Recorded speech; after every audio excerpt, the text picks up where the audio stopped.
She rode into Dust Creek on a borrowed horse with a cracked saddle and a leather satchel full of papers no one asked to see. The men outside Haggerty's feed store watched her dismount, and one of them laughed loud enough that she heard it clearly.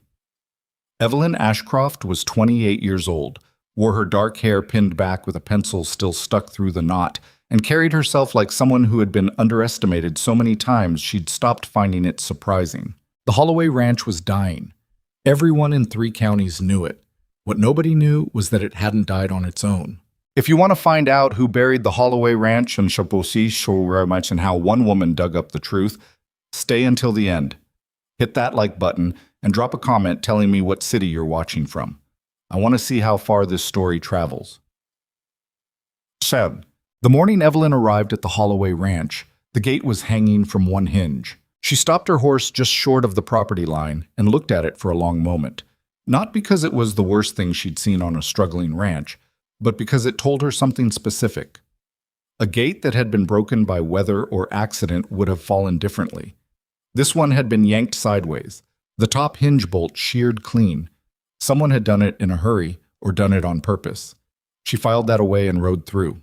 The main house sat at the end of a long, rutted track, a 2-story frame structure that had once been white and was now the color of old teeth. The porch sagged on the left side where a support post had rotted and been replaced, badly, with a length of wood that was visibly too short. Whoever had done that repair hadn't cared whether it held. Beyond the house, the barn doors stood open, and she could smell the cattle before she saw them. That thick, close smell of animals packed together in too small a space, stressed and underfed. Nathan Holloway was waiting for her in the yard. He was somewhere in his mid-30s, broad through the shoulders, with the kind of face that might have been handsome before a few years of bad luck had pulled it tight. He had his hat in his hands, and he was turning it, brim over brim, in a slow circle. That was the thing Evelyn noticed first. Not his expression, but the hat. A man turning his hat like that was a man who didn't know where to put his hands because he was ashamed of something. "Miss Ashcroft," he said. "Mr. Holloway." She swung down from the saddle and tied her horse to the post nearest the trough. The trough was low. She noted that too. "You want to show me around, or would you rather I start on my own?" He blinked. Most people she'd found expected her to start by explaining her credentials. She'd stopped doing that 2 years ago. "I can show you," he said. "Good. Walk me through the east pasture first." He put his hat back on and led her around the side of the house. She followed, pulling the satchel strap higher on her shoulder, watching the ground rather than where she was going. The soil along the track was pale and compacted, which wasn't unusual for drought conditions, but there were places where it should have been darker, near the old fence line, where runoff should have pooled. It hadn't, which meant the runoff was going somewhere else. "How long has the east pasture been out of rotation?" she asked. Nathan glanced back at her. "Couple years, maybe 3. "Who advised you to take it out?" "Gerald Cutter. He managed the Cutter Land and Livestock office over in Millhaven. He said the soil was too spent. Said it'd take another decade before it was any good." Evelyn said nothing. She pulled a folded paper from her satchel, a soil composition report she'd requested before she came, drawn from county agricultural records, and checked something on it, then refolded it. "What?" Nathan said. "Nothing yet." The east pasture was about 40 acres, brown and empty under the morning sky. The fence running its perimeter was in terrible shape, not collapsed, but stressed, the wire slack and the posts leaning inward at intervals, like something had pushed against it repeatedly from the outside. "Your cattle have been pressing this fence," she said. "They're crowded in the south pasture. There's not enough. They're pressing it because they can smell the water on the other side." Nathan stopped walking. "There's no water on the other side. The Alderman Creek Fork dried up 3 summers ago." Evelyn crouched down at the base of one of the fence posts and pressed 2 fingers into the soil. It was dry at the surface. She pushed deeper, past the first inch, and the soil changed. Not much, but enough. Slightly cooler, slightly darker. She stood back up and looked west across the pasture toward a low ridge that ran along its far edge. "There's a spring on the other side of that ridge," she said. "It hasn't dried. It's been redirected." "That's not," Nathan started. "I'm not saying someone moved the creek. I'm saying the water table on your east pasture is higher than your records suggest, and your cattle can smell it. 3 years ago, when you pulled this pasture out of rotation, the spring flow would have been enough to support at least 60 head. Your county water survey says so. She turned to look at him. Did Gerald Cutter show you that survey before he told you the land was spent? Nathan was very still. No, he said. He said he'd reviewed all the relevant documents himself. Evelyn nodded once and wrote something in the small notebook she'd produced from her coat pocket. I'd like to see your financial ledgers from the last 5 years, she said. All of them, not just the main accounts. Any notes, any correspondence that involved Cutter or anyone from his office. Why? She looked at him directly. He had steady eyes, she noticed. Whatever else he wasn't a liar. Because I think your ranch isn't failing, she said. I think it's being failed.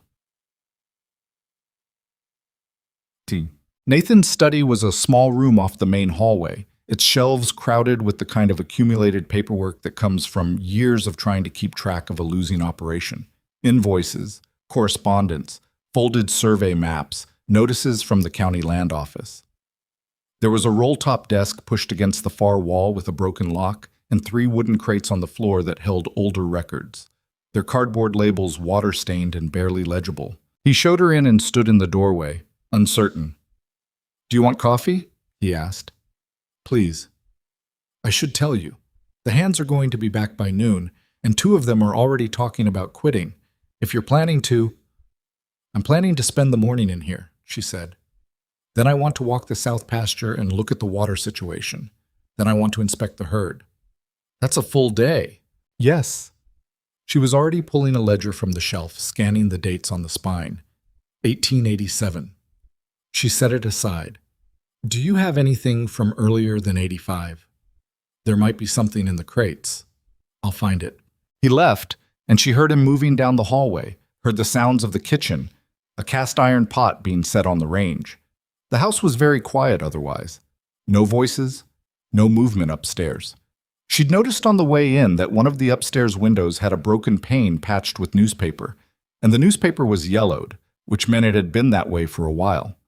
There were small signs everywhere, not of laziness, but of a man managing an impossible list of problems alone, making do, patching what he could, letting the less urgent things slide. She opened the 1887 ledger on the desk and began to read. What she found in this first hour wasn't dramatic. It never was. Financial fraud in her experience didn't look like a villain's confession. It looked like a series of reasonable, unremarkable decisions that made perfect sense individually and only revealed their shape when you stepped back far enough to see the whole pattern. A consulting fee here. An insurance adjustment there. A loan refinanced at terms that were worse than the original, but not so much worse that they'd trigger suspicion. A pasture left fallow on the advice of a trusted associate, which reduced the ranch's carrying capacity by roughly 1/3 and made the existing debt load correspondingly harder to service. Nathan brought coffee at 9:30 and set it on the corner of the desk without disturbing the papers she'd spread across the surface. Find anything? He asked. I'm building a picture. She picked up the coffee and drank some. It was strong, slightly burned. Tell me about the loan you took out in '88, the refinancing. He exhaled slowly and sat down on the edge of the windowsill. Gerald recommended it, said the rates were better. Well, the initial rate was lower, but there was a variable provision after the first 3 years. By '91, the payment had gone up by almost 1/3. Who held the loan originally? Territorial Bank of Millhaven. And after the refinancing? A private company. Cutter said it was an investment group from back east. I never dealt with them directly. All the correspondence went through his office. Evelyn set her pen down carefully and looked at him. Do you still have the refinancing documents? Somewhere. He pushed off the windowsill and went to the crate nearest the window, crouching down and going through it. He came up with a folder, checked the label, handed it to her.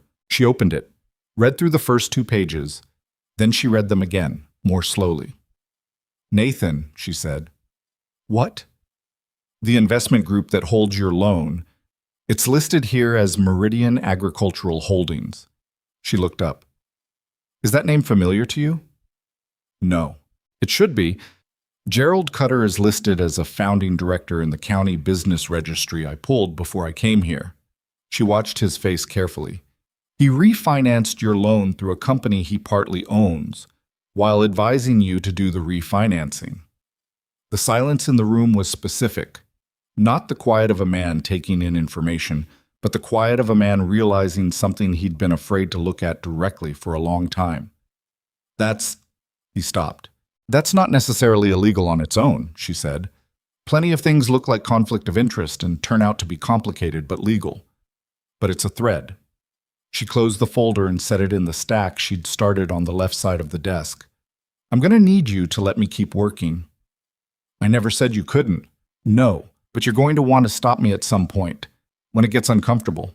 I'm telling you now that you shouldn't. He looked at her for a moment, something complicated in his expression. Then he nodded, picked up his hat from the windowsill, and went back outside. She worked through the morning and past noon, stopping once to eat the cold biscuit she'd packed in her satchel, and once to refill her coffee from the pot on the range. By the time she'd finished with the ledgers and moved on to the correspondence files, she had 4 pages of notes and a pattern that was becoming harder to explain as coincidence. The picture looked like this. In 1885, the Holloway Ranch had been a functioning, moderately profitable operation. 300 head of cattle across 4 pastures, a decent water situation from the creek fork, and 2 reliable springs, a manageable debt load with Territorial Bank. The land was good, not spectacular. This was marginal frontier country, the kind of terrain that rewarded careful management and punished carelessness, but genuinely good, with a water table that a knowledgeable person would recognize as an asset. Gerald Cutter had entered the picture in 1886, introduced through a county agricultural board meeting as a consultant helping struggling ranchers in the territory. He had excellent references. He had apparently been extraordinarily helpful to several ranchers in adjacent counties, or so he said. His fees were reasonable. His advice was delivered with the calm confidence of someone who knew what he was talking about.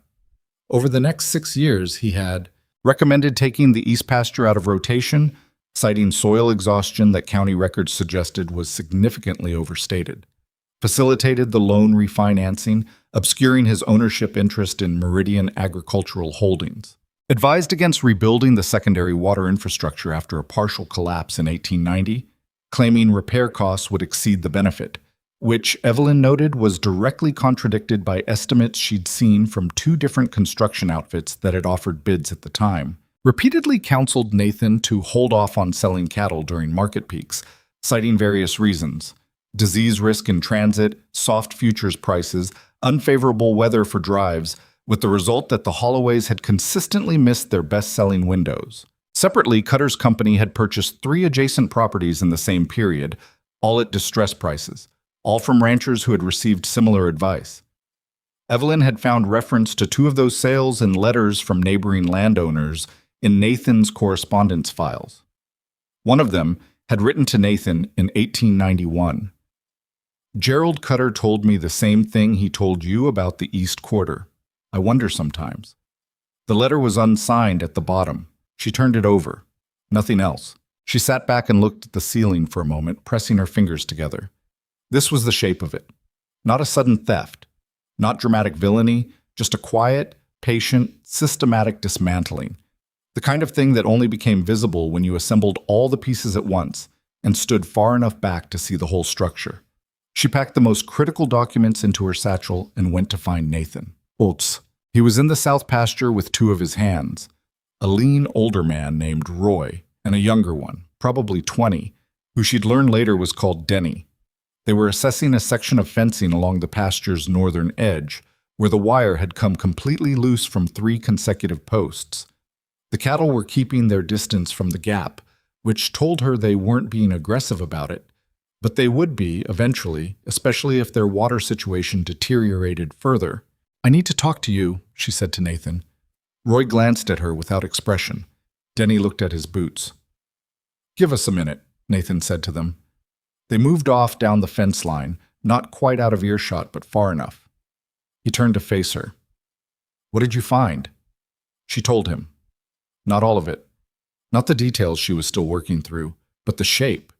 The east pasture, the loan, Meridian Holdings, the missed market windows, the adjacent land purchases. He listened without interrupting. That surprised her. Most men, in her experience, interrupted. When she finished, he was quiet for a long moment. A dust devil spun up near the far fence and collapsed. If what you're saying is true, he said carefully, I've been trusting someone who was taking money from me while stealing my future. Yes. For 6 years. At least. He looked out across the pasture. The cattle, maybe 60 head, thinner than they should have been, stood in a rough cluster near the water trough. People are going to say I should have seen it, he said, that any man with sense would have seen it. People say that about every fraud after the fact, she said. It's a lot easier to see from the outside. Cutter spent 6 years making sure you trusted him before every piece of it. That's generous. It's accurate. He turned back to her. What do you want to do? I want to do 2 things at once. I want to start fixing what can be fixed. The water situation, the pasture rotation, the herd condition.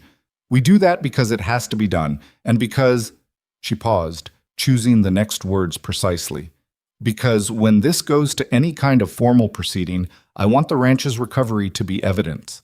I want it undeniable. And the second thing? The second thing is going to take longer. I need all the documentation I can build, every record, every letter, every survey, and I'm going to need to talk to your neighbors. Which neighbors? The ones Cutter also advised. Nathan's jaw tightened slightly. Collins and Haverford both sold out. They're gone. I know, but they're not necessarily far gone. She shifted the satchel on her shoulder. And there may be others. I want to know every rancher in this county who had contact with Gerald Cutter in the last 10 years. He was quiet again, that hat in his hands again, turning it. You really think it's that big? He said. She looked at him steadily. I think your ranch was carefully chosen. I think the water rights on your east pasture are worth significantly more than Cutter let you believe. And I think the reason he kept advising you to hold on rather than sell was because a forced foreclosure through Meridian Holdings would net him the entire property at a fraction of its actual value. She watched his face. I think this was never about your land failing.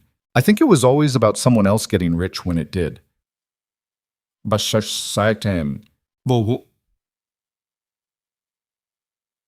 afternoon was long and physical. She walked every pasture boundary, checked every fencing point she could reach, studied the soil near the dry creek fork, and, most importantly, followed the slight depression in the terrain that she'd identified as the most likely path of the redirected spring water. She found it about 200 yards west of the ridge, where the land dipped and then rose again. Someone, years ago, possibly during the original construction of the ranch infrastructure, had built a simple clay diversion channel, the kind that could be disguised easily as natural drainage. The channel ran northeast away from the Holloway property toward a broad flat that sat at the edge of the parcel Cutter had purchased in 1890. She stood at the edge of the channel for a while, looking at it. It wasn't sophisticated engineering, it was patient engineering. The kind of modification that wouldn't be noticed unless you were specifically looking for it, and that would be easy to attribute to natural terrain change if anyone ever questioned it. She took measurements, wrote them down, sketched the basic topography in her notebook. Then she walked back to the ranch. Roy was patching fence near the barn when she came through the gate, and he watched her cross the yard with the same flat expression he'd had before. "You're still here," he said. It wasn't quite hostile. It was the kind of statement that was waiting to see how she took it. "I'm still here," she agreed. Most consultants that come through spend a day, tell Nathan things he already knows, take their fee and go. I'm not most consultants. Roy spit to the side of the fence post. I can see that. What'd you find out by the ridge? She stopped and looked at him. He had the weathered, patient face of a man who had been working this land for years, and she revised her estimate of his age upward. He was probably close to 60, though he moved like less. You knew about the spring diversion, she said. Noticed the water changing course a while back. Mentioned it to Nathan. He said Cutter told him it was natural drainage shift. Roy looked at the fence wire in his hands. Didn't sit right with me, but I'm just a hand. You're not just a hand, she said. You're going to be a witness. He looked up at her then, and something shifted in his expression. Not warmth exactly, but a kind of reassessment. You're serious about this, he said. Completely. He nodded slowly. All right then. He went back to the fence. There's a man over in Castine County, Frank Bellamy, lost his spread 2 years ago, sold to a holding company. He paused. I heard the holding company was out of Millhaven. Name of the holding company? Something with an M meridian, maybe. She wrote it in her notebook without changing her expression. That evening, Evelyn sat at the kitchen table across from Nathan while the last of the daylight went flat and orange against the window glass. He'd made a simple dinner, beans, cornbread, coffee, and neither of them talked much while they ate. There was a comfort in the quiet that surprised her slightly. She was used to people filling silence with noise when she was around, as though they were nervous about what she might say if things got too still. Nathan wasn't nervous. He was thinking. I should tell you, he said finally, that when I first wired for a consultant from the Agricultural Registry, I don't know what I expected. Not me, she said. He looked up. Not someone who spent 3 hours in my study and came out looking like they'd found a body. I did, essentially. He almost smiled. It was a small thing, barely there, but it changed his face considerably, made him look less like a man at the end of his rope, and more like someone who'd caught a second wind. What do we do first? He said. Tomorrow we start on the spring restoration. I want to redirect that channel back before anything else, because the water situation drives everything. The pasture condition, the herd health, the carrying capacity. If we can get moisture back into the east pasture, I can put you back on a rotation schedule within 4 to 6 weeks. And the legal side? That runs alongside. I'm going to draft letters tonight to the county land office and to the Agricultural Survey Bureau. I need the original water rights filings for this property, and I need to find Frank Bellamy. He set his coffee down. You think Bellamy will talk to you? I think Bellamy lost his ranch to the same company that's trying to take yours, she said. I think he has a lot to say to someone who's willing to listen. She folded her napkin and set it aside. The hard part isn't going to be finding the evidence. I think the evidence is there. The hard part is going to be when Cutter realizes someone is looking. What does he do then? She thought about that. He comes after the weakest point. Nathan's expression was steady. Which is? She met his eyes. Right now? Probably me. He didn't look away. Then we'll have to make sure you don't look weak. Outside, the night had come down fully over the Holloway Ranch. The cattle in the south pasture had settled. The broken gate at the property entrance hung crooked against the dark sky. Somewhere in Millhaven, in the comfortable office of a man who had spent 6 years building a quiet machine to take this land apart piece by piece, no alarm had been raised yet. Nothing had changed from his perspective. The ranch was still failing, the debt was still climbing, and the new consultant from the Agricultural Registry was probably just another body passing through. He didn't know her yet. That, Evelyn thought, was still an advantage, and she intended to use every hour of it. She refilled her coffee and pulled out her notebook. She had a long night's work ahead of her. She was up before dawn. Nathan found her at the kitchen table when he came down at 5:30. Her notebook open beside an empty coffee cup, 3 letters written and sealed and stacked at the corner of the table. She'd drafted requests to the county land office, the Territorial Agricultural Survey Bureau, and a separate note she hadn't sealed. That one she was still working on, crossing lines out and rewriting them in a tighter hand. You sleep at all? He said. A few hours? She didn't look up. Is there a reliable man in town who carries mail? Someone who doesn't talk about other people's correspondence? Nathan was quiet a moment, putting the pot on. Roy's nephew drives to Millhaven twice a week. He's not much for conversation. Good. I need these to go today. He looked at the sealed envelopes but didn't ask what was in them. She noted that. A man who didn't demand to control information he'd technically paid for was either very trusting or very tired of fighting. With Nathan, she was beginning to think it was both. They ate breakfast without much talk, and by the time the sky had gone from black to deep gray, they were both outside. The spring restoration was not a simple job. Evelyn had mapped the diversion channel the afternoon before, but standing at it in the early morning light with a spade in her hands and Roy 3 feet to her left, the actual scope of the work was clearer and less encouraging. The clay lining of the diversion had been there long enough that it had settled into the terrain, packed by years of runoff, crusted at the edges. Whoever had built it had done it low and wide, the kind of engineering that moves a lot of water slowly and quietly, without the obvious drama of a dam or a pipe. We're going to need to break the lip here, she said, pointing to the northeast edge where the channel bent away from the Holloway property. And rebuild the original path. There's a natural grade running back toward the east pasture. The water will want to go that way if we remove the obstruction. Roy looked at it without expression. That's a day and a half of work minimum. 2 of us. 3 of us. She glanced toward the barn where Denny was finishing morning feeding. And it needs to be done before we do anything else, because nothing else matters until the water situation changes.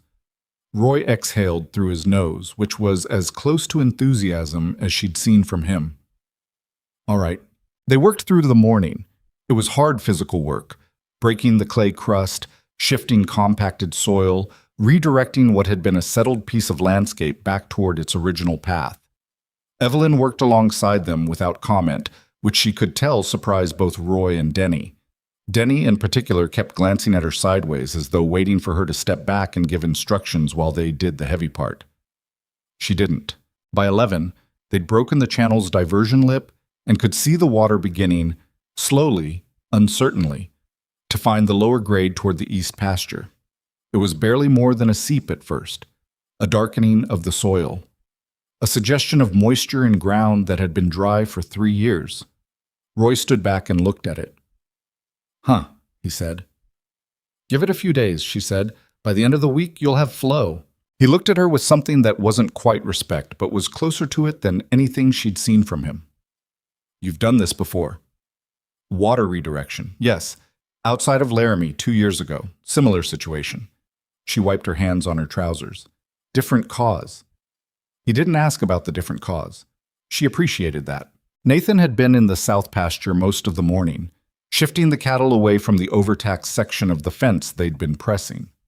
When Evelyn came to find him around noon, he was sitting on the top rail of a fence section that looked more solid than the rest, watching the herd with the blank, tired expression of a man doing arithmetic he already knew the answer to.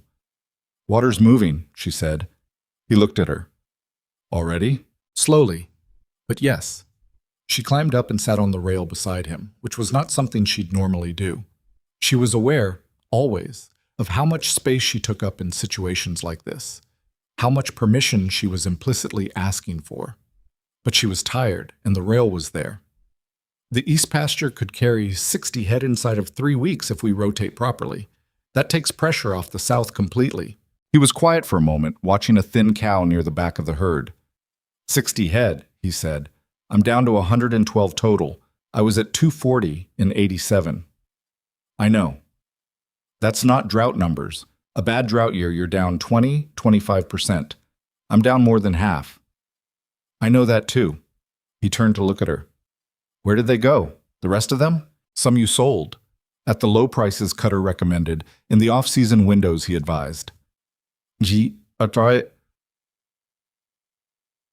She kept her voice level. This part was always difficult, telling someone the exact mechanism of how they'd been taken. Some you lost to poor pasture condition because the water situation was deteriorating. Some died in the winter of 91 when you couldn't carry enough feed because your cash flow was compromised by the loan repayments. She paused. All of it connects. That's how it works. Each piece makes the next piece worse. Nathan looked back at the herd. His jaw was set in the way she'd come to recognize meant he was managing something internally. How do you know all this? He said. You've been here one day. I was in your study for 4 hours. Most people look at a ranch and see a ranch. I look at the records. She watched the cattle. The ranch is just what the records made. He didn't answer right away. Then quietly, my father built this place 30 years ago. He came out here with nothing and he made something real out of this land. He stopped. I've been telling myself for 2 years that I was just bad at it, that I didn't have whatever he had. She thought about whether to say what she was thinking and decided he'd rather have it straight. You weren't bad at it. You were advised by someone who needed you to believe you were bad at it. There's a difference. He got down from the fence without responding and went to check the cattle. She watched him go, the particular walk of someone carrying something they hadn't put down yet, and didn't follow. The reply from Frank Bellamy came 6 days later. It was shorter than she'd expected, written in a careful, slightly formal hand on plain paper with no address at the top. Miss Ashcroft, I received your letter. I am willing to speak with you, but not in Millhaven or anywhere near it. There is a town called Renner, about 40 miles east. I will be there on Thursday, at the Grange Hall, from 2 in the afternoon. Come alone or don't come at all. F. Bellamy. She showed it to Nathan over breakfast. He read it twice. He's scared, he said. Yes. Of Cutter? Of something connected to Cutter. He didn't say what. She folded the letter and put it in her coat pocket. I'm going to Renner on Thursday. I'll come with you. He said alone. He said come alone. I can wait outside town. She looked at him. He looked back with the stubborn, practical expression she'd come to associate with decisions he'd already made and wasn't going to revisit. Fine, she said. You wait outside town. The 40 miles to Renner was a long day's ride through country that was marginally better watered than the Holloway Range, though not by much. They left before dawn and arrived with an hour to spare, and Nathan made himself scarce in the way men do in small towns, finding a reason to be near the livery stable and looking like he was thinking about horses. Frank Bellamy was already inside the Grange Hall when Evelyn arrived. He was in his late 40s, weathered past what his years should have done to him, with the hollowed look of a man who'd sold everything he'd built and was still not sure how it had happened. He had a cup of coffee in front of him that he wasn't drinking. You're the Ashcroft woman, he said. I am. She sat down across from him without being invited. Thank you for coming. I almost didn't. He looked at the table. I don't talk about the ranch. He stopped, tried again. My wife doesn't know the half of it. What I signed. What I agreed to. You don't have to tell me about your wife, she said. I need to know about Gerald Cutter and Meridian Agricultural Holdings. He looked up at that. Who told you about Meridian? The documents at the Holloway Ranch. Cutter's name is in the incorporation records. Bellamy's hands closed around the coffee cup. He told me it was an outside investment group. Same thing he told everyone. He came to us must have been 88. We were having a hard year, water trouble, and he came recommended through the agricultural board. He paused, said he could help us stabilize, get us through the rough stretch. And instead he helped us right into the ground. His voice was flat, not angry. The anger had burned off years ago and left something quieter and harder behind. Every recommendation he made was wrong, not obviously wrong. That's the thing. At the time, each one seemed reasonable. Pull this pasture, delay that sale, refinance through this group. He looked at her. 3 years after he started advising us, we were in foreclosure. Meridian Holdings bought us out at 40 cents on the dollar. Did you keep records? Any correspondence with Cutter's office? He reached into his coat and pulled out an envelope, set it on the table between them. I kept copies of everything. I don't know why. Habit, maybe, or because some part of me knew. He pushed it toward her. There are letters in there, and a survey. Our original water rights survey, the one Cutter said showed the property was marginal. I had a second survey done after we sold, just because I couldn't let it go. His jaw tightened. The property wasn't marginal.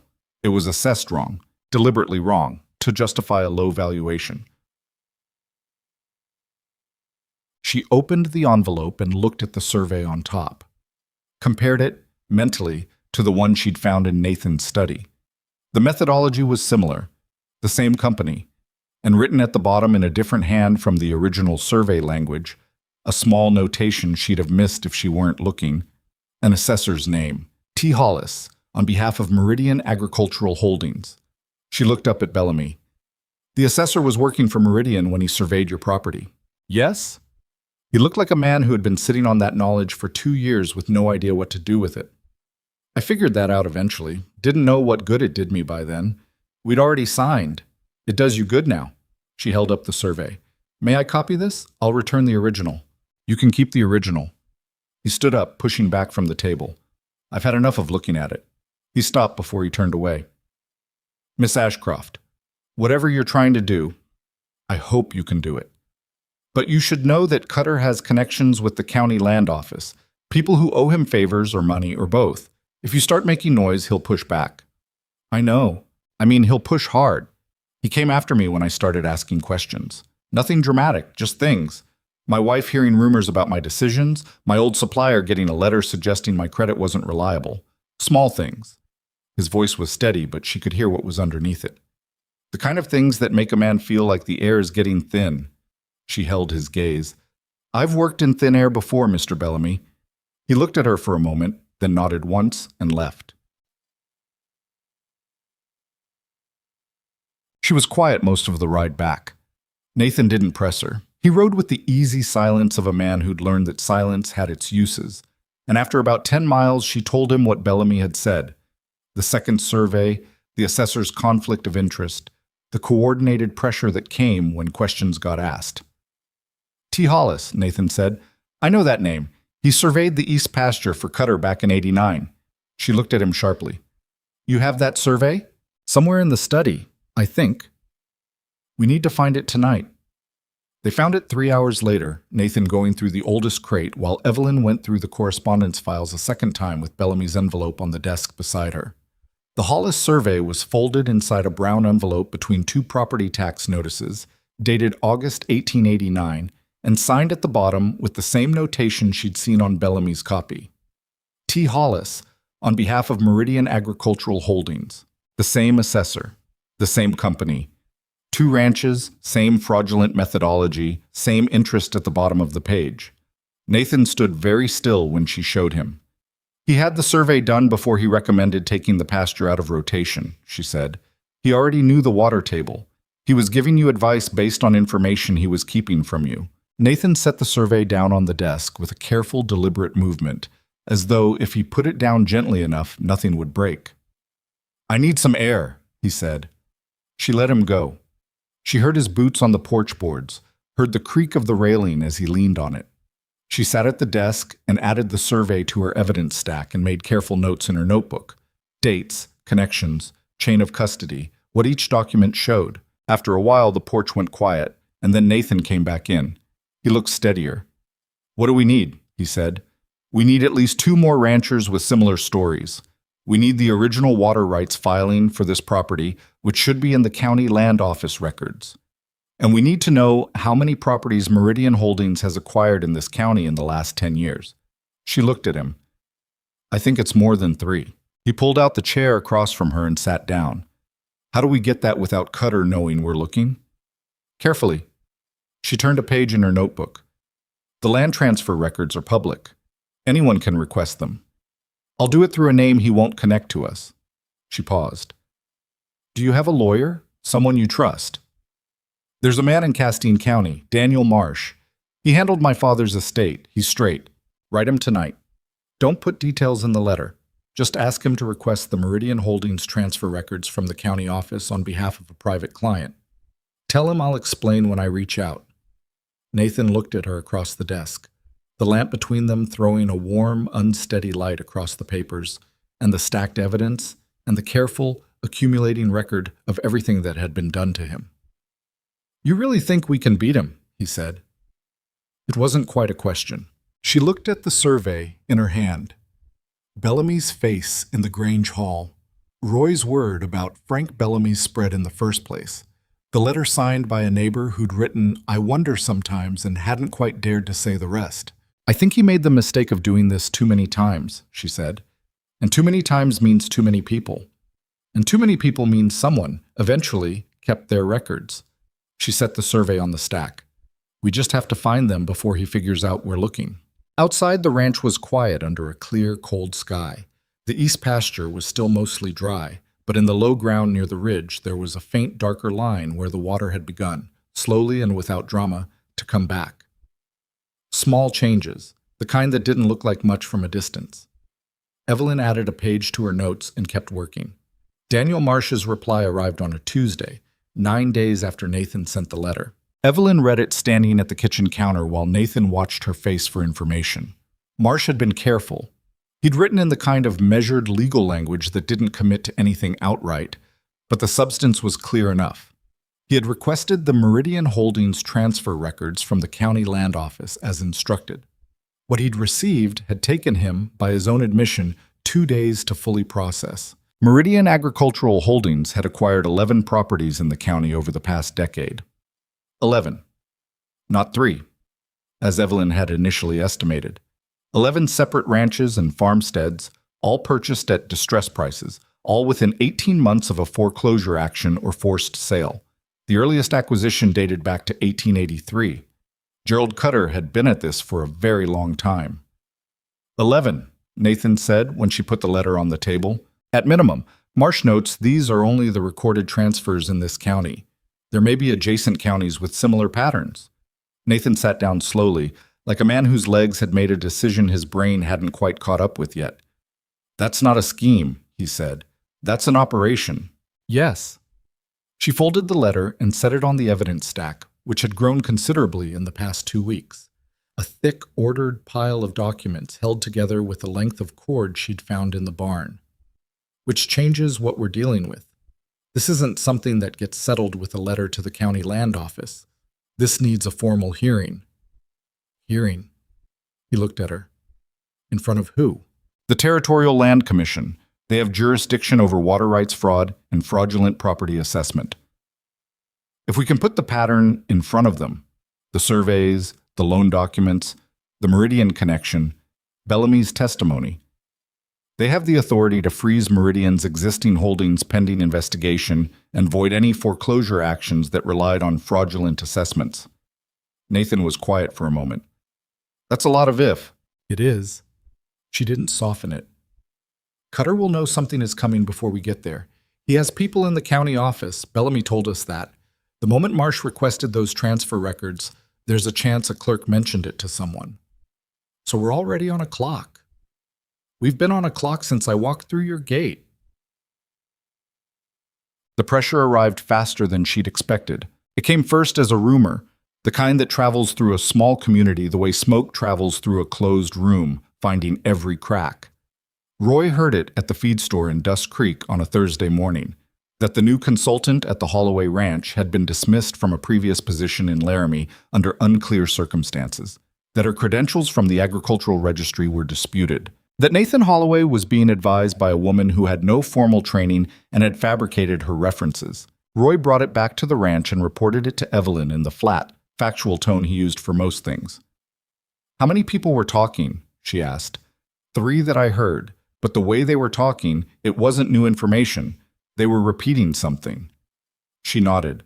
Cutter. Seems like. She went to her satchel and pulled out a folder she'd kept separate from the main evidence stack. Her own documentation, the kind she carried precisely because this kind of attack was predictable. Her certifications from the Territorial Agricultural Registry, a letter of reference from the Laramie County Land Board, signed and sealed. 2 published papers she'd written on soil restoration methodology, printed in the Territorial Agricultural Journal in 1890 and 1891. Take these to town, she said, not to argue with anyone. Just leave them at the feed store counter and let people read them. Roy looked at the papers. That's it? That's it. The rumor works by being vague. Specifics kill it. She handed him the folder. If anyone asks directly, tell them I said they're welcome to write to the registry themselves. The address is on the certification. He took the folder and left without commentary. The second pressure came 2 days later, and it was harder to dismiss with documentation. A man named Hendricks arrived at the ranch in the early afternoon, driving a clean buggy and wearing the kind of suit that cost more than most men in the county earned in 2 months. He introduced himself as a representative of Meridian Agricultural Holdings and asked to speak with Nathan Holloway about the outstanding loan balance. Nathan came to find Evelyn before he answered the door. He's asking about the loan, he said. His voice was controlled, but she could hear the edge under it. I know, I saw him come up the drive. She was already pulling the loan documents from the stack. Let him in. I'll be there. He won't want to talk in front of you. That's useful information, too. Hendricks was perhaps 50, with the smooth, unhurried manner of a man who conducted uncomfortable conversations for a living and had stopped being bothered by them. He sat down at the kitchen table when Nathan offered the chair, set his leather case on the table, and then noticed Evelyn standing at the far end of the room and allowed himself a single, assessing look before returning his attention to Nathan. Mr. Holloway, he said, I'll get to the point. Your loan with Meridian Holdings is currently in arrears by 4 months. Under the terms of your agreement, that triggers a review provision. I'm aware of the terms, Nathan said. Then you're aware that Meridian is within its rights to initiate foreclosure proceedings at this point. He said it pleasantly, the way you'd tell someone the weather was likely to be poor next week. We'd prefer to avoid that outcome. We're prepared to offer a short-term extension in exchange for a partial payment against the arrears. How partial? Evelyn said. Hendricks looked at her again, and this time the look was slightly less smooth. I'm sorry. Are you a party to this loan? I'm Mr. Holloway's agricultural consultant and his representative in matters relating to the property. She came to the table and sat down across from him. How partial a payment are you proposing? A brief pause. 50% of the arrears balance, delivered within 30 days, would satisfy the review provision for 6 months. And what would the total amount be? He named a figure. It was significant. Nathan's expression didn't change, but Evelyn saw his hand resting on the table close slightly.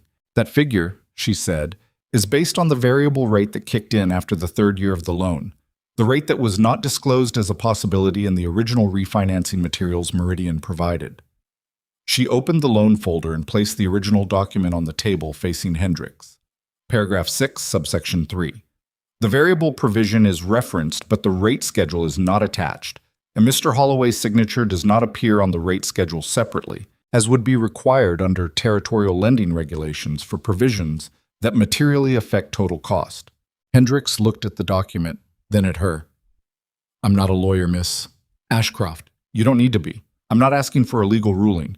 I'm telling you that before any foreclosure action would be viable, this loan document is going to be examined by the Territorial Land Commission, at which point the missing rate schedule will become relevant.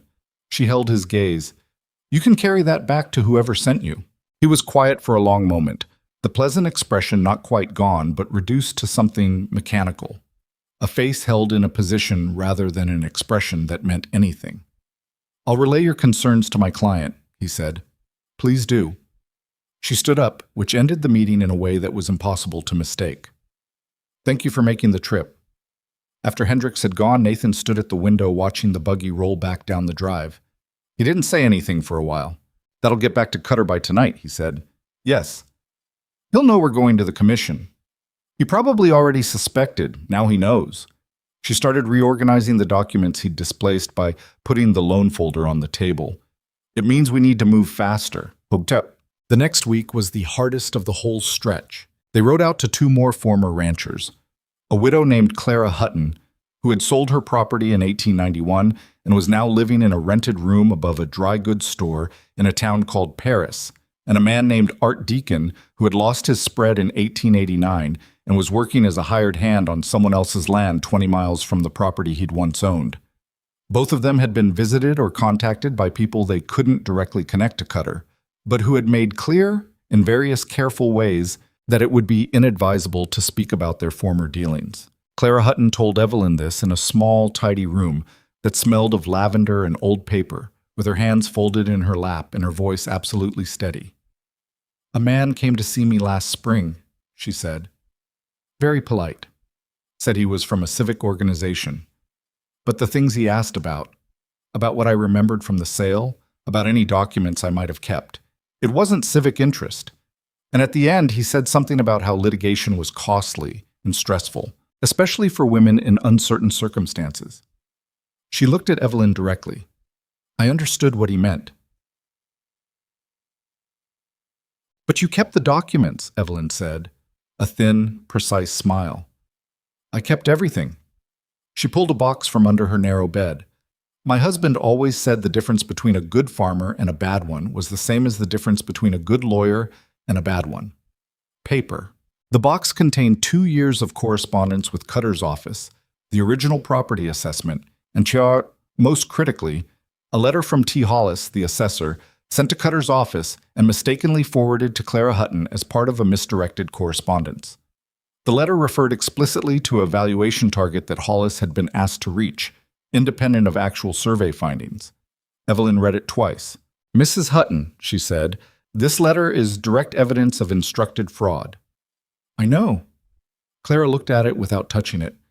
I've known for 3 years. I just didn't know what to do with it that wouldn't result in that polite man coming back. It won't result in that anymore. Evelyn met her eyes. Would you be willing to testify at a territorial commission hearing? Clara looked at the box, then at Evelyn. Will it matter? It will be the difference between this going somewhere and this going nowhere. She was honest about that. Your letter and Bellamy's survey are the two most concrete pieces of evidence we have. Everything else is pattern. This is direct. Clara was quiet for a moment, then, yes, I'll testify. Art Deacon was harder. He was a big, worn-down man who had rebuilt something of a life for himself. Not the life he'd wanted, but a functional one. And the prospect of tearing the scar tissue off the old wound and going through it again in a public proceeding cost him something visible. He sat on the fence he'd been mending when they arrived and listened to Evelyn's summary with his face closed down and unreadable. When she finished, he said, "What happens if it doesn't work? I won't lie to you. If the hearing goes badly, Cutter will know who participated. That has risks. I've already lost the ranch. What else can he take? Your current employment. Your reputation in this county, if he decides to move against you." Deacon looked out across someone else's land. A long, flat look that held everything he wasn't saying. "He already took 9 years of my life," he said finally. "My wife left, couldn't handle the stress of the loss, took the kids back to her family in Ohio." He turned back to Evelyn. "I've got a deposition from the bank that foreclosed on me. The banker told me at the time the assessment was outside normal range, but he was required to act on it. I asked him to put that in writing, and he did. I think because he felt bad about it." He looked at her carefully. "Would that help?" She kept her face neutral, even though what she felt was the specific relief of a case that has just acquired a spine. "Yes," she said, "that would help considerably." We met. They filed the formal complaint with the Territorial Land Commission on a Wednesday morning, 3 weeks after Hendrick's visit. Daniel Marsh had driven down from Castine County to review the documentation the night before, sitting at Nathan's kitchen table until past midnight, going through everything with the focused attention of a man who'd practiced law long enough to know when he was looking at something real. "This is enough to open a hearing," he said, near the end. "The Hollis letter alone would be enough.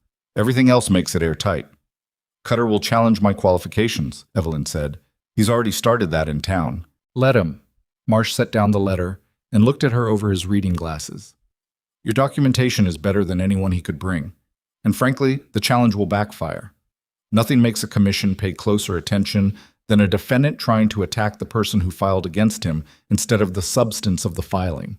She knew that. She'd been counting on it. The hearing was scheduled for 2 weeks out at the Territorial Land Commission office in Millhaven, which meant it was in Cutter's backyard, which was not ideal, but could not be changed. The night before they were supposed to leave, Roy came to find her at the desk in the study, where she'd been organizing the documents for the 4th time, checking and rechecking the order and the logic of the presentation. "You doing all right?" he said from the doorway. She looked up. The question surprised her slightly. Roy was not a man who asked about the interior states of people. "Mostly," she said. He came in and sat on the edge of the chair across from her, the way a man sits when he doesn't plan to stay long. "I've been on this ranch 15 years, he said. "Worked for Nathan's father before Nathan. And I've watched this place get smaller and quieter every year for the last 6. Watched Nathan blame himself for things that weren't his fault." He looked at the stack of papers. "Whatever happens in that hearing, you already did something. He knows it wasn't his fault." She didn't answer right away. The lamp was burning low, and the study smelled of old paper and the faint mineral smell of the soil she'd tracked in that afternoon from the east pasture, which was greening now at the edges, slowly, along the line where the water was beginning to return. "He deserves the rest of it too," she said. "The legal part. The full truth in front of people who can act on it." Roy looked at her. "Yeah," he said. "He does." He stood up, signaling the end of the conversation. "I'll have the horses ready before dawn." She turned back to the documents.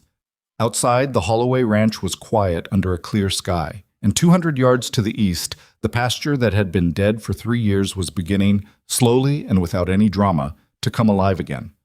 The water was back. The land was remembering what it was.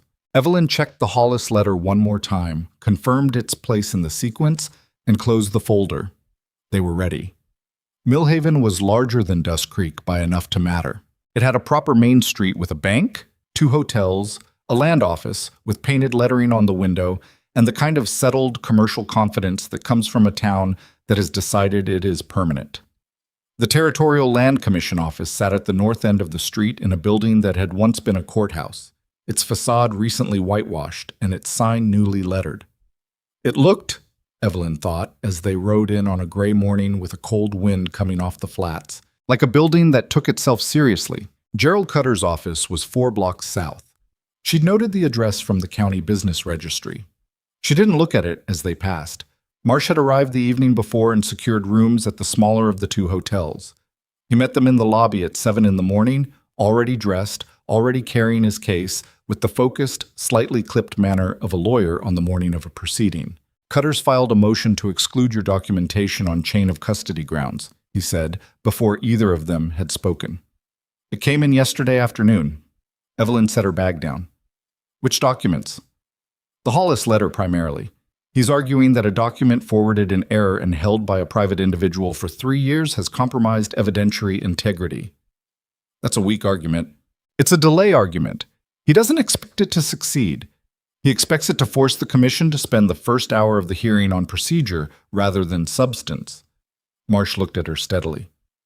It also signals that he's seen the filing. He knows about the letter. Someone in the commission office told him. Almost certainly. Marsh picked up his case. Which means we go in today assuming he's had time to prepare a counter-narrative. Don't let that shake anything. She hadn't planned to let it shake anything, but she appreciated him saying it anyway. Well, the hearing room held perhaps 40 people comfortably. By 9 o'clock, when the 3-member commission panel took their seats at the long table at the front, there were close to 60 in the room, and more standing along the back wall. Word had moved through Millhaven the way it always did in a town this size. Not as news exactly, but as atmosphere, a collective awareness that something worth watching was happening. Evelyn recognized 2 faces along the back wall that she hadn't expected. A rancher named Prescott from the northern edge of the county, who she knew had dealt with Cutter in the past, and a woman she'd never met but who Frank Bellamy had mentioned, a Mrs. Garner, whose husband had sold his property to Meridian in 1890 and died the following winter. They weren't there as witnesses. They were there to watch. She filed that away. Gerald Cutter sat at the respondent's table with 2 men she assumed were lawyers, both of them from out of town judging by their suits. Cutter himself was in his mid-50s, a solid, well-maintained man with gray at his temples and the calm, practiced expression of someone who had sat in rooms like this before and emerged from them unchanged. He didn't look at Evelyn when she came in. That told her something, too. The commission chairman, a man named Aldred, opened the proceedings by addressing Cutter's chain of custody motion directly and dispatching it in 4 minutes. The Hollis letter had been in continuous possession of a named individual. That individual was present to testify to its provenance, and questions of weight were for the commission to evaluate after hearing the evidence. Motion denied. Cutter's lead lawyer noted his objection for the record without visible reaction. Then Marsh stood up and began. He was not a theatrical lawyer. He didn't build to moments or vary his pacing for effect. He presented the case the way you'd build a fence, post by post, wire by wire, checking each connection before moving to the next. The early loan documents, the refinancing, the Meridian Holdings Incorporation records showing Cutter's directorship, the T. Hollis assessments on 4 properties, all showing the same pattern of undervaluation, all with the notation identifying Hollis as acting on behalf of Meridian, the water rights survey discrepancy on the Holloway property, the spring diversion. It took 90 minutes. The room was very quiet throughout. When Marsh sat down, Aldred asked if the commission had questions before the respondent's presentation. The commissioner on the left, a woman named Treese, younger than the other 2, with the careful attention of someone taking thorough notes, looked up from her papers. "Mr. Marsh," she said, "the Hollis assessments you've presented cover 4 properties. Your filing references 11 Meridian acquisitions in this county. Are the remaining 7 also connected to Hollis assessments?" "We have direct documentation for 4, Marsh said. "The remaining 7, we believe the pattern is consistent, but the documentation was not available to us in time for this filing. We would request that the Commission compel production of assessment records for all 11 properties as part of any investigation it authorizes." Treese wrote something down. Then Cutter's lawyer stood up. His name was Vance, and he was considerably more theatrical than Marsh. He moved around the front of the room when he talked, which some people found persuasive and Evelyn found mildly irritating. His counter-narrative had 3 parts. First, that Meridian Agricultural Holdings was a legitimate investment company that had acquired distressed properties through entirely legal means. that the sellers had signed willingly, and that distressed sales were a normal feature of frontier land economics. Second, that T. Hollis was an independent assessor whose methodology, while perhaps open to professional debate, reflected his honest professional opinion. Third, and here was the part she'd been waiting for, that the complaint had been originated and driven by a consultant whose credentials were disputed, whose previous work in Laramie had not produced the results she'd claimed, and whose financial interest in the Holloway property's survival gave her obvious motivation to construct an adversarial narrative around what were, in fact, ordinary business transactions. He spoke for 40 minutes. He was good at it. She could hear the room shift slightly during the credential attack, that particular, uncomfortable quiet of people reconsidering something. When Vance sat down, Aldred looked at Marsh. Does the complainant wish to respond to the questions raised regarding the consultant's qualifications? Marsh stood. We do. I'd like to call Miss Evelyn Ashcroft. She walked to the front of the room and sat in the witness chair with her hands in her lap and her back straight. She was aware of every person in the room looking at her. She was accustomed to it. People had been looking at her and making their assessments her entire professional life, and she had learned that the only productive response was to be exactly as competent as she was and let that do the work. Marsh handed her the first document. Could you identify this for the commission? My certification from the Territorial Agricultural Registry, dated March 1889, current and in good standing. And this? A letter of reference from the Laramie County Land Board, signed by Chairman Elias Pryor, dated January 1892. The respondent suggested your work in Laramie did not produce the results you claimed. Could you address that? The Laramie engagement involved soil restoration on a property that had suffered contamination from a failed irrigation scheme. I was contracted for an 18-month assessment and preliminary restoration plan. The plan was completed and delivered. The property owner subsequently chose not to implement the full plan due to cost. The outcomes the respondent is characterizing as my failures are outcomes from a plan that was not followed. She kept her voice level. I have the original contract, my final report, and correspondence confirming delivery and acceptance. I brought them. Good. She held up the folder. Marsh took it and handed it to the commission. Vance stood up. Permission to cross-examine. Aldred nodded. Vance came toward her with the relaxed confidence of a man who believed the next few minutes were going to go well for him. Miss Ashcroft, you're being compensated by Nathan Holloway for your work on his property, correct? Yes. And if the Holloway Ranch is foreclosed by Meridian Holdings, your contract ends and you lose that compensation. Yes. So you have a direct financial interest in the outcome of this hearing. I have a financial interest in the ranch's continued operation? Yes.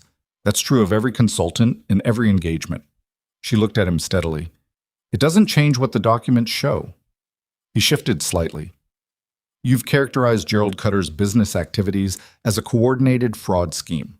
That's a serious allegation. Are you prepared to stake your professional reputation on that characterization? I already have, she said. That's why I'm sitting here.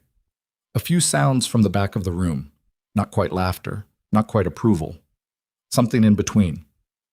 Vance tried 2 more angles and got the same quality of response. Not combative, not rattled, just specific and precise.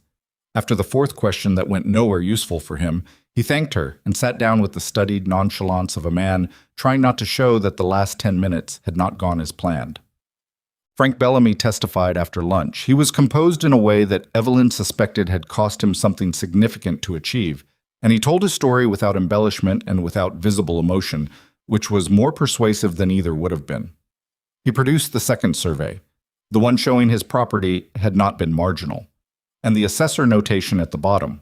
Vance challenged him on the gap between the sale and the 2nd survey.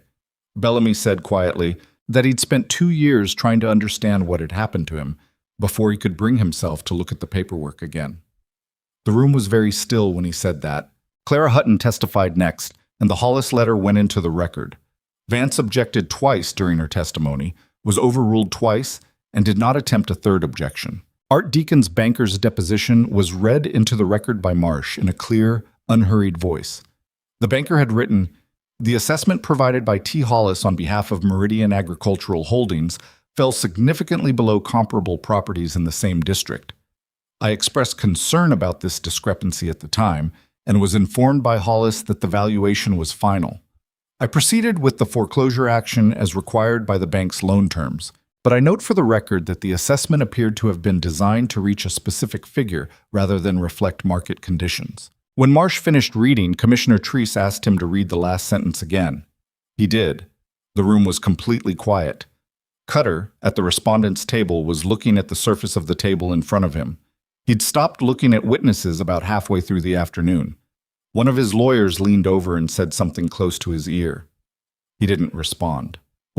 The commission recessed at 4 o'clock and reconvened at 9 the following morning. That evening, Nathan and Evelyn sat in the hotel dining room and ate a meal that neither of them tasted particularly, and talked about small things. The east pasture, a fence section Roy was planning to rebuild, whether the herd count would be viable for a spring drive if everything held. Practical things.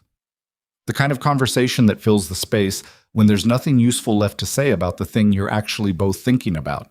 At one point, Nathan said, "Treese asking him to read the sentence again." Yes. That meant something. It meant she wanted it in people's ears twice. She moved food around her plate. Commissioners don't ask for repetition unless they're writing something down very carefully. He was quiet for a moment. Cutter looked. He stopped. What? I don't know, small. He seemed to sit with that word for a second. I've been afraid of that man for 6 years. In the sense that his opinion of my ranch, his assessments, his advice, it all had this weight, like he was a fact of nature. He set his fork down. He just looked like a man who'd run out of moves. She didn't respond immediately. She understood what he was working through, the strange deflation of discovering that the thing that had loomed over your life for years was not as large as it had seemed. It was almost never satisfying in the way people expected. Mostly, it was just disorienting. He hasn't run out of moves yet, she said, because she owed him accuracy more than comfort. He'll appeal anything the commission decides. This goes longer. I know. He picked up his coffee. But today happened. Whatever comes next, today happened. She couldn't argue with that.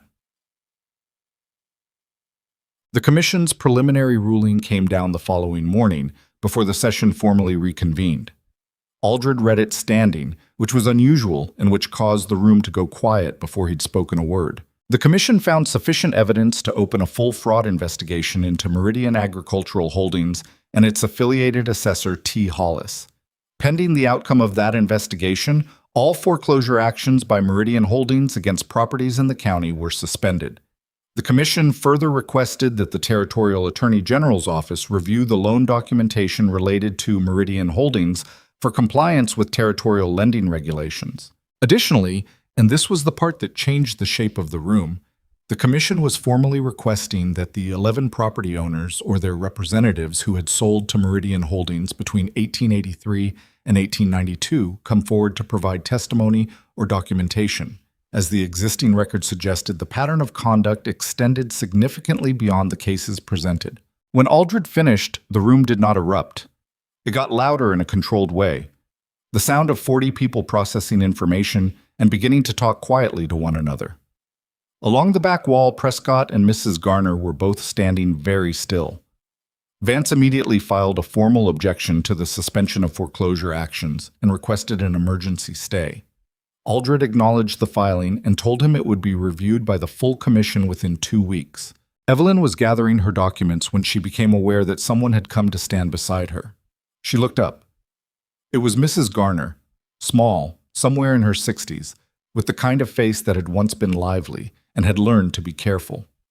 "You're Miss Ashcroft," she said. "Yes. My husband's property is in that 11. She looked at the commission table where Aldred was still speaking with Treese. "He sold in 1890. I told him not to, but Cutter had convinced him there was no alternative." She paused. "He died in February of 1891. I've always thought—" She stopped. "I have all his records. He kept everything." Evelyn looked at her directly. "Would you be willing to speak with Daniel Marsh?" "Yes." The word came out without hesitation, like it had been sitting there for a while. "I've been willing for 3 years. I just didn't know there was somewhere to bring it." Across the room, Nathan was shaking Marsh's hand, and Marsh was speaking to him with the restrained, careful manner of a lawyer who had learned not to celebrate before everything was fully resolved. Bellamy was near the door, his hat in his hands, looking like a man who had just put something down that he'd been carrying for a long time and wasn't quite sure how to stand without the weight of it. Roy was waiting outside with the horses. He'd refused to come into the building, had said he'd rather wait outside and find out how it went, which she'd understood as the preference of a man who found formal proceedings harder on his nerves than any amount of physical work. When they came out, he read their faces before either of them spoke. "All right then," he said. "All right," Nathan said. Roy handed him his reins and looked out at the street, at the ordinary business of Millhaven continuing around them as though nothing particular had happened. "That man Prescott," he said. "He was inside. I saw him go in." "He was," Evelyn said. "He lost his East Quarter to a Millhaven holding company in '91. Always wondered about it." Roy untied his own horse and swung up without further comment. She thought about the 11 properties, the 11 families, the ones who had records and the ones who didn't, the ones who had rebuilt something elsewhere and the ones who were still living in the wreckage. The Commission's investigation would reach all of them now, one way or another. What it would give them back, whether it was land or money or just the official acknowledgement that what happened to them was not their fault, she couldn't predict. The law moved slowly and imperfectly, and sometimes it gave you the right answer too late for it to matter in the way it should have. But it moved, and right now, it was moving. She put her foot in the stirrup and got on her horse, and they rode out of Millhaven together through the thin autumn light, the road opening up ahead of them toward home. The weeks after Millhaven had their own particular texture, not triumphant, not quiet exactly, but charged in the way that air feels charged before weather arrives. The Commission's investigation was open, the foreclosure suspension was holding, and the Attorney General's office had sent a letter to Daniel Marsh confirming receipt of the loan documentation. These were good things. They were also bureaucratic things, which meant they moved at the speed of institutions, which was considerably slower than the speed of actual human consequence. Evelyn understood this. She'd worked inside systems long enough to know that a favorable ruling and a resolved situation were not the same thing, and that the distance between them was filled with paperwork and waiting and the specific anxiety of knowing that anything could still go sideways. So she kept working. The east pasture had water now, real flow, consistent and clear, running along the restored grade toward the low ground where the cattle had been pressing the fence for 3 years. The transformation wasn't dramatic the way people imagined transformations would be. It was slow and slightly disappointing if you were watching for a single moment of change.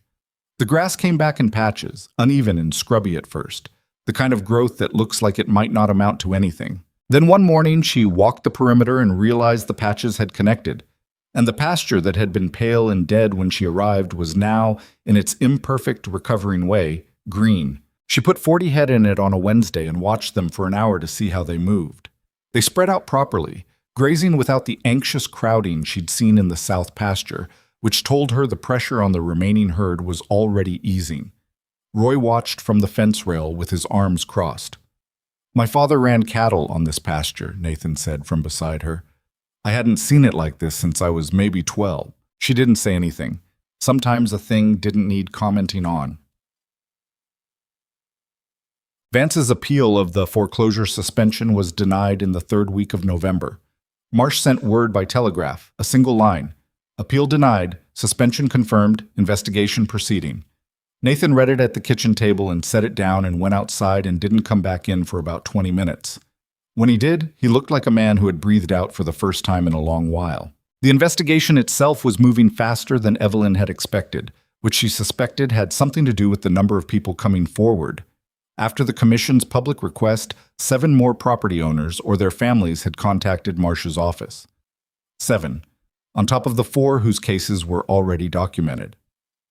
That brought the confirmed pattern to 11 properties, which was exactly the number in the Meridian transfer records, which meant the Commission now had a case where every single acquisition by the company was potentially connected to the same fraudulent methodology. That was not a scheme that could be explained away. That was a system. T. Hollis, the assessor, was the first to break. Marsh heard it through the Attorney General's office. Hollis had retained his own counsel and was cooperating with investigators in exchange for consideration on the charges he faced personally. Evelyn didn't know the details of what he told them, and she didn't need to. The fact of his cooperation was enough to tell her the structural integrity of Cutter's position was compromised. When the person who executed your methodology turns into a witness against you, the methodology is no longer defensible. She was writing up a soil restoration summary for the East pasture when Nathan came in and told her. "Hollis is talking," he said. "I heard." He sat down across from her. "How does that change things?"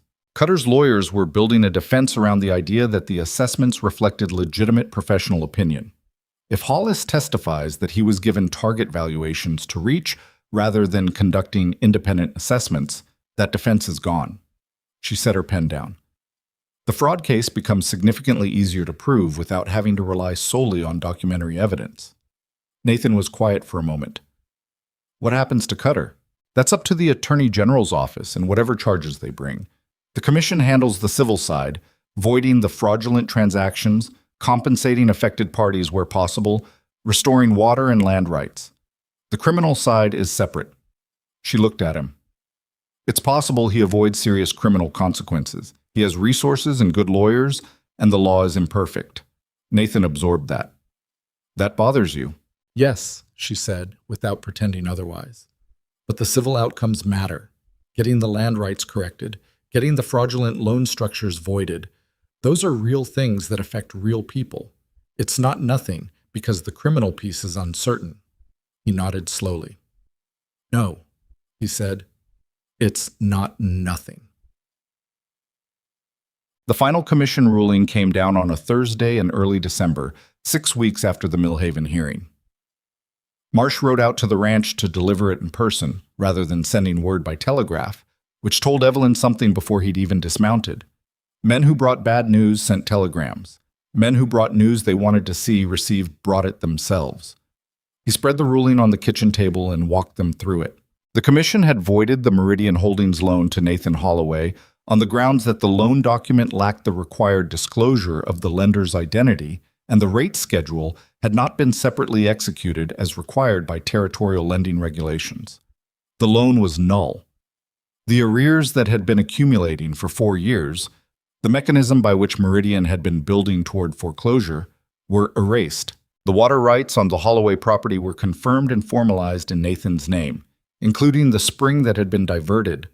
The diversion itself was formally documented as an unauthorized modification of a water source, with Meridian Holdings named as the responsible party.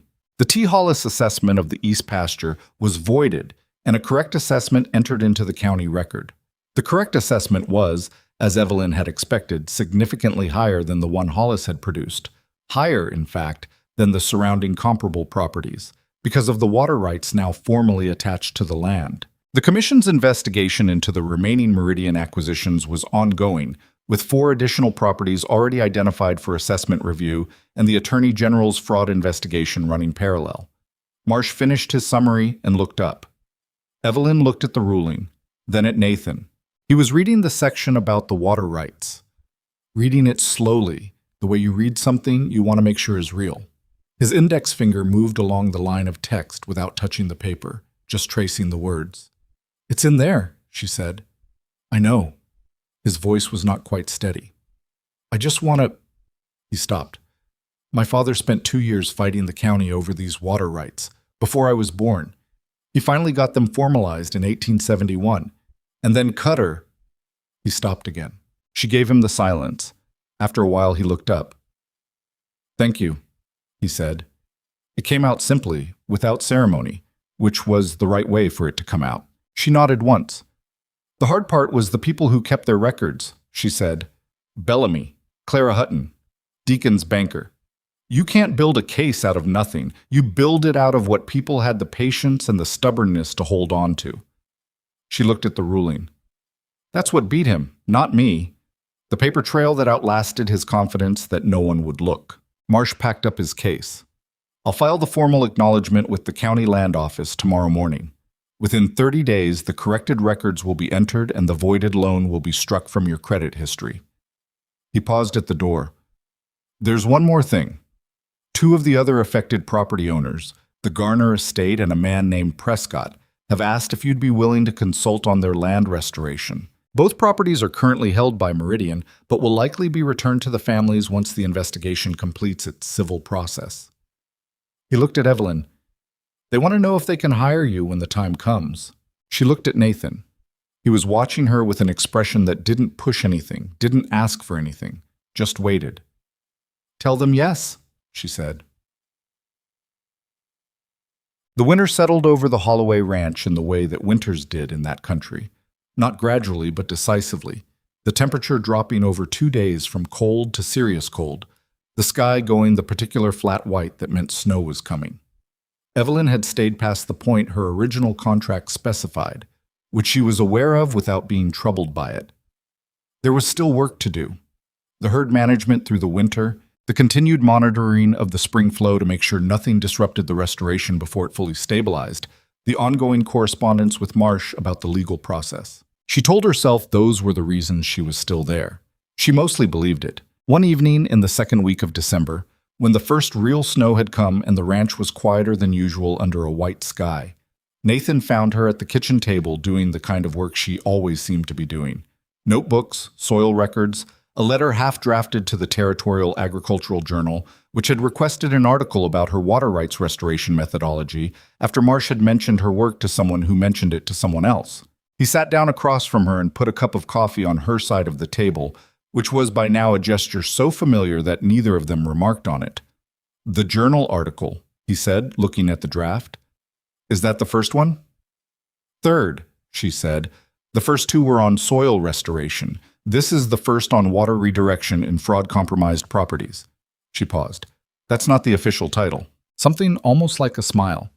He'd gotten better at those over the past 2 months. More frequent, less like a thing he was rationing. Evelyn. He said her name like he was being careful with it. Your contract ended 3 weeks ago. I know. You haven't said anything about leaving. She looked at her notebook. There's still work. There's always going to be work. He set his hands flat on the table in the way he did when he was being deliberate. That's not the reason I'm asking. I'm not asking because I need help. The ranch is... It's going to be all right. I know that now. He looked at her. I'm asking because I'd like you to stay. Not because of the land, because of... He stopped, tried again. Because this place is different when you're in it. And I'm different. He looked faintly uncomfortable with what he'd just said, which she found more convincing than if he'd said it smoothly. I'm not good at this kind of conversation. I know, she said. Does that mean you've noticed that before? Or it means I know you're not good at it? She looked at him directly. I'm not either, for what it's worth. He waited. She thought about the roads she'd traveled, the consulting work in Laramie, the engagement before that in Wyoming Territory, the years of arriving at places where people didn't expect what they got when they hired her, and then having to prove herself from scratch every single time. She thought about how that got old, how the part of you that was willing to start from zero every time in every new place wore down eventually, not all at once, but gradually, like a fence post in wet soil. She thought about the east pasture, and the water moving back through it, and the 40 head of cattle grazing properly across ground that had been dead when she came. I'm not staying because the ranch needs saving, she said. You should know that. If I stay, it's not out of obligation to the work.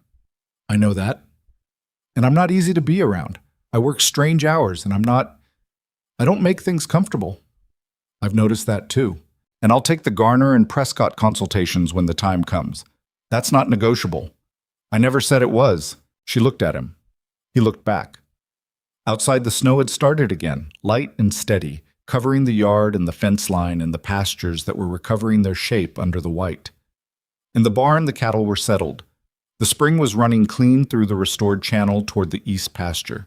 The documents that had taken down a 6-year scheme were filed in the county records and the Territorial Attorney General's office, and would be there long after everyone involved had moved on to other things. All right, she said.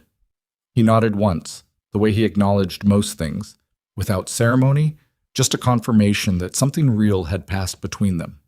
Then he picked up his coffee and looked out the window at the snow. They sat like that for a while, in the particular quiet of two people who had stopped needing to fill the silence with explanation.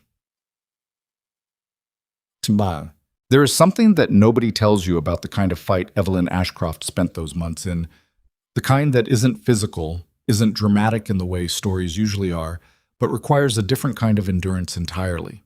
The endurance of being dismissed repeatedly and continuing anyway. The endurance of doing slow, careful work when everything around you is on fire. The endurance of trusting that paper and patience can outlast power, even when power looks very solid and very confident and seems to fill every room it enters. What Evelyn understood, and what the Holloway Ranch eventually proved, was that most systems of quiet harm depend on one thing above everything else: the belief of the people being harmed that no one will look, that the records don't matter, that the surveys are just surveys, that the authority of the man giving the advice is enough to make the advice true. The moment someone looks, carefully, without flinching, without being talked out of it, the whole architecture becomes visible, and visible things can be dismantled. Frank Bellamy kept his copies for 3 years because some part of him knew. Clara Hutton kept everything because her husband told her paper mattered. Art Deacon asked a banker to put his discomfort in writing on a day when most people would have just walked away. None of them knew at the time that what they were keeping would matter. They just kept it because letting go of the evidence felt like letting go of the truth, and they weren't willing to do that, even when holding on cost them something. That stubbornness, impractical, inconvenient, occasionally isolating, was the actual machinery of justice, not the hearing room, not the commission, not the legal filings, though those mattered too. The machinery was the people who refused to stop knowing what they knew. Evelyn had spent her career being underestimated, and she had made peace with the fact that she probably always would be to some degree, because the world changed slowly and imperfectly, and she was not going to wait for it to change before she did her work. What she hadn't fully expected, what surprised her if she was honest, was finding a place where the work she'd done left a visible mark, where the land itself showed what had happened, where the water ran back through the channel it was always supposed to run through, and the grass came back and the cattle spread out across the recovering pasture the way cattle do when they're not afraid of running out. The Holloway Ranch in the spring of the following year bore almost no resemblance to what it had been when she arrived. The east pasture was fully in rotation. The south pasture had recovered its carrying capacity. The herd was up to 160, the best count in 5 years, and the spring drive Nathan planned would hit market at the right time for the first time since Cutter had been advising him when not to go. Roy rebuilt the front gate in March, replacing the sheared bolt with a new fitting and straightening the hinge post he'd been meaning to address for 2 seasons.